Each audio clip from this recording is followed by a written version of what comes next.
Good morning. Once again, I'm coming to you from the land of Bountiful, Utah. My name's Marty Braden, and I chose to set up this channel so I can share with you a book I wrote in response to Richard Dawkins' book, The God Delusion. My book is called An Atheist Delusion, coming from the perspective of a Latter-day Saint. This video is just one of several short videos that focuses on a multiplicity of topics that I cover in my book, where I give answers to the many questions and arguments Richard Dawkins puts forth to falsify the God hypothesis.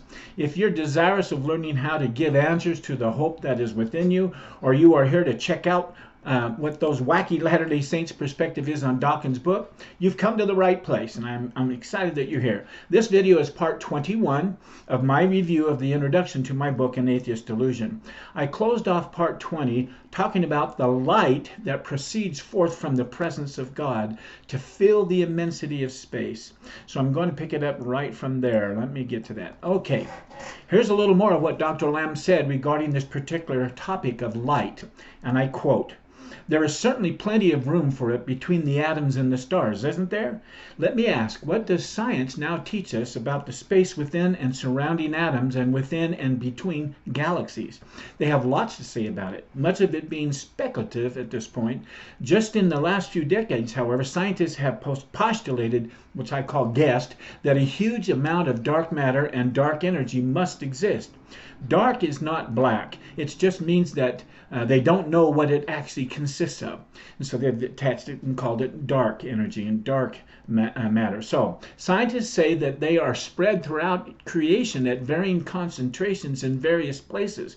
Whatever they are probably around us at this very moment, even though we can't see them or feel them. Sounds like me describing spirit persons in the spirit world, which are all around us, doesn't it? Dr. Lamb continues. You see, dark matter and dark energy are invisible to us because they don't interact with normal matter. These things have little or no perceivable effect on your body that we know of. In other words, they would pass right through you without you even knowing it. Without you even knowing it, they pass through you. There is certainly plenty of empty space within your atoms to allow it, right? End of Dr. Lamb's quotes. Let me interject here what I would call a scientific source of evidence, that support leg that I talk about, it being the work of Dr. Sam Parnia. Dr. Parnia is a pulmonologist and neuroscientist.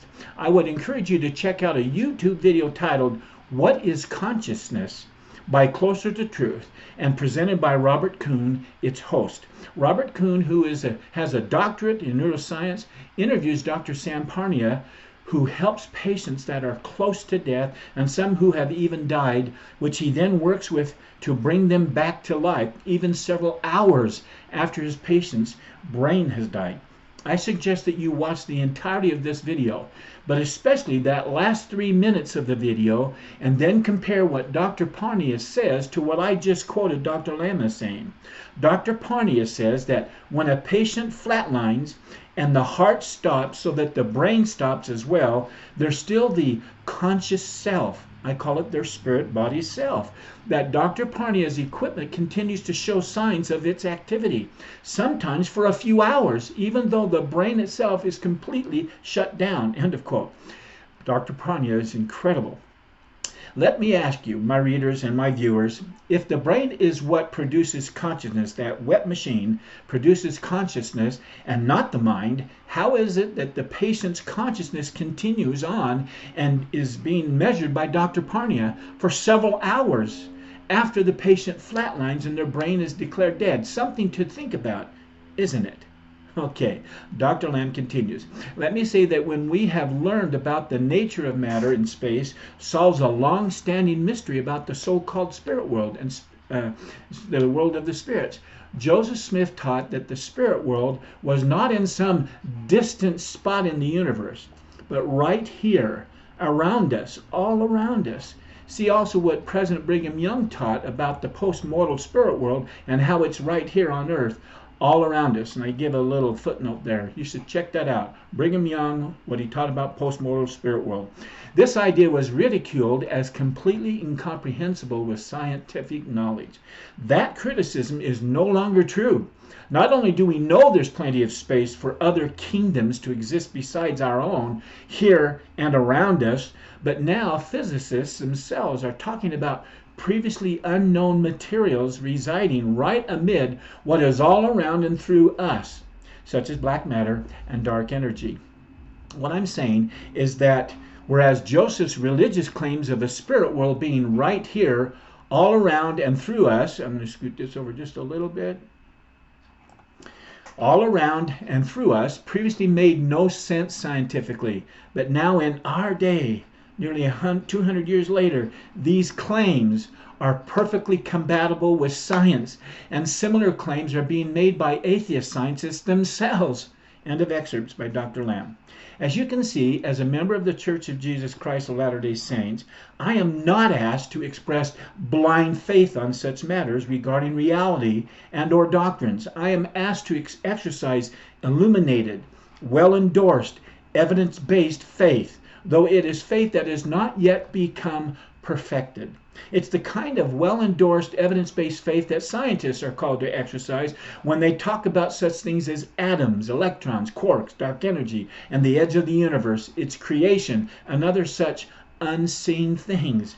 Scientists of today are saying that galaxies are being carried outward like passengers on the expanding space express, describing matter and space like they're on an expanding balloon. Do a search for the great attractor and check out what scientists are saying about that. Scientists are also claiming that the universe is 13.7 billion years old and that it zoomed out from a singularity the size of a pea. George Lemaitre named this singularity explosion the Big Bang Theory back in 1931. The postulation, again guess, is that if you run the expansion that we are seeing today backwards in time, a form of reductionism, at some time in the past everything must have collapsed down to a point like the size of a little pea with unimaginable packed energy.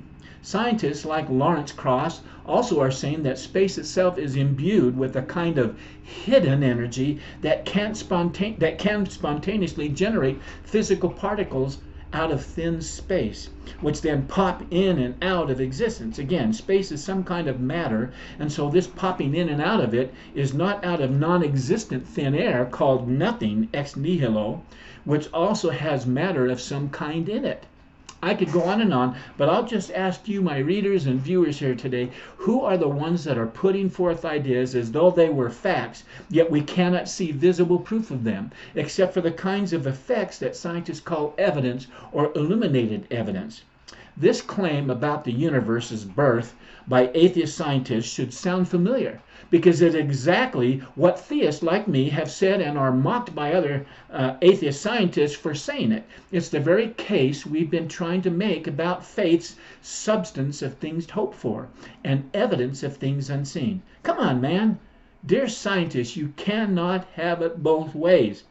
Before I leave my discussion on the comments made by Dr. Lamb in his book about Joseph Smith's teachings and revelations concerning scientific matters and the many scientific concepts he taught well ahead of his time, let me just list a few of the other topics Dr. Lamb reviews in further detail in his book. I'm hopeful that this list of additional topics will motivate you to go and get and read his book in its entirety. If you do get his book, be sure to check out the chapter titled Light in Science and Theology. In this chapter, Dr. Lamb quotes Parley P. Pratt, the contemporary associate of Joseph Smith. I quoted earlier, quote, Parley was one of those Joseph's closest confidants. As I mentioned earlier, Parley Pratt published a book 20 years after Joseph's martyrdom, which he titled, let me just read it right here, Key to Science of Theology. It's this little book right here. And I'm going to read something right out of it. The Key to Science of Theology, designed as an introduction to the first principles of spiritual philosophy, religion, law, and government as delivered by the ancients, and as restored in this age for the final development of universal peace through truth and knowledge. Parley P. Pratt. In this book, Elder Pratt spoke of light, spirit, and spirit matter, and even the Holy Spirit as being a substance, kind of like spiritual packets of information being sent from a router back and forth. This substance, Parley said, like all others, is one of the elements of material or physical existence, and therefore subject to the necessary laws which govern all matter. Like all other elements, its whole is composed of individual particles. Like them, each particle occupies space, possesses the power of motion, requires time to move from one part of space to another, and can in no wise occupy two spaces at the same time or at once. I share this in the hope that you will read Dr. Lamb's book in its entirety, as well as Elder Pratt's book, as they both lay out a picture of how far ahead of scientific discoveries Joseph Smith's understanding and revelations were on these incredibly intriguing scientific subjects. Hopefully you will add them as an additional illuminated, well-endorsed reference legs of evidence, write it on your list, to your circular stand of evidentiary reference legs that I have already given you to support my perspective on Richard's God does not exist delusion. The following list on the next page, and I can't show you right now, but you can go to the book and look at it. On the next page is a list of scientific topics that Joseph Smith the prophet taught and that Dr. Lamb reviews in his book. I'm confident it will blow your mind in a very exciting and well-informed way. New, never thought of knowledge and never before imagined insights, and that pop into one's mind out of the blue seems to do that for the honest seeker of knowledge. The following list of topics are just some of the topics that Dr. Lamb expounds on in his insightful book, Joseph Smith's 21st Century View of the World. Space and time, kingdoms in both space and time, biological and cosmological, laws given for space and time, light, spirit, and truth, the laws of nature, knowledge, truth, and reason, cosmos, and chaos. That's just a list of what he covers in that little book. Let me close off my discussion by saying of Dr. Lamb's review of Joseph Smith's teachings on the scientific discoveries we have only recently come to understand with this statement by Dr. Lamb. Certainly the claim cannot be made that Joseph Smith anticipated the world of science in the recognition of this important principle, that the world is governed by natural law. It is a source of marvel to me, he says, that Joseph should so clearly recognize and state it so clearly, especially at a time when many religious sects and philosophical creeds had chosen to assume that natural laws could be set aside easily by mystical methods that might be acquired by anyone. In some respects, the scientific test of the divine inspiration of Joseph Smith lies here. If ignorant and superstitious as his enemies say Joseph was, the mystical would have attracted to him greatly, and he would have played for his own interest upon the superstitions, fears of his followers. But instead, he taught doctrines absolutely free from mysticism and built a system of religion in which the invariable relation of cause and effect was and is its cornerstone. End of statement by Dr. Lamb. I would also encourage you, my readers, to check out another YouTube video that once again has Dr. Parnia sharing in greater detail his views on the question of, is life after death possible? Once again presented by Closer to Truth. In this video, Dr. Sam Parnia is found discussing how life after the threshold of death has been breached by many hundreds of examples. The video's host, Robert Kuhn, is once again Dr. Parnia's interviewer. After viewing this video, please consider what Dr. Lamb said in his book and compare it to what Dr. Parnia says again in both videos that I've suggested that you watch. Once you do, I would have you consider what is said in the YouTube video titled LDS Perspective on Near-Death Experiences. A fun video. I think you will find all three of these videos absolutely fascinating as they discuss death, consciousness, spirit matter, the spirit world, and the experiences real individuals like you and I describe from their near-death experiences, their NDEs. If you do read the books and watch these videos, I am absolutely confident that you'll be able to see more clearly my Latter-day Saint perspective on these big questions whose answers are supposedly unknown to the world. God is truly keeping his promise to reveal such things line upon line, precept by precept, here a little, there a little, which has always been his way as the eternal teacher. It's kind of the milk before the meat method of teaching us, his children. In my mind, it's brilliant. Anyway, let me get back to Richard and his delusion regarding evolution and God's non-existence as I compare it to what the Church of Jesus Christ of Latter-day Saints teaches about these so-called controversial topics. Well, that's where I'm going to leave it off. We'll be back to talk about Richard's end-all to be-all argument, but this is the moment for you to write your questions and make your comments, share it with back and forth with you and others that show up there.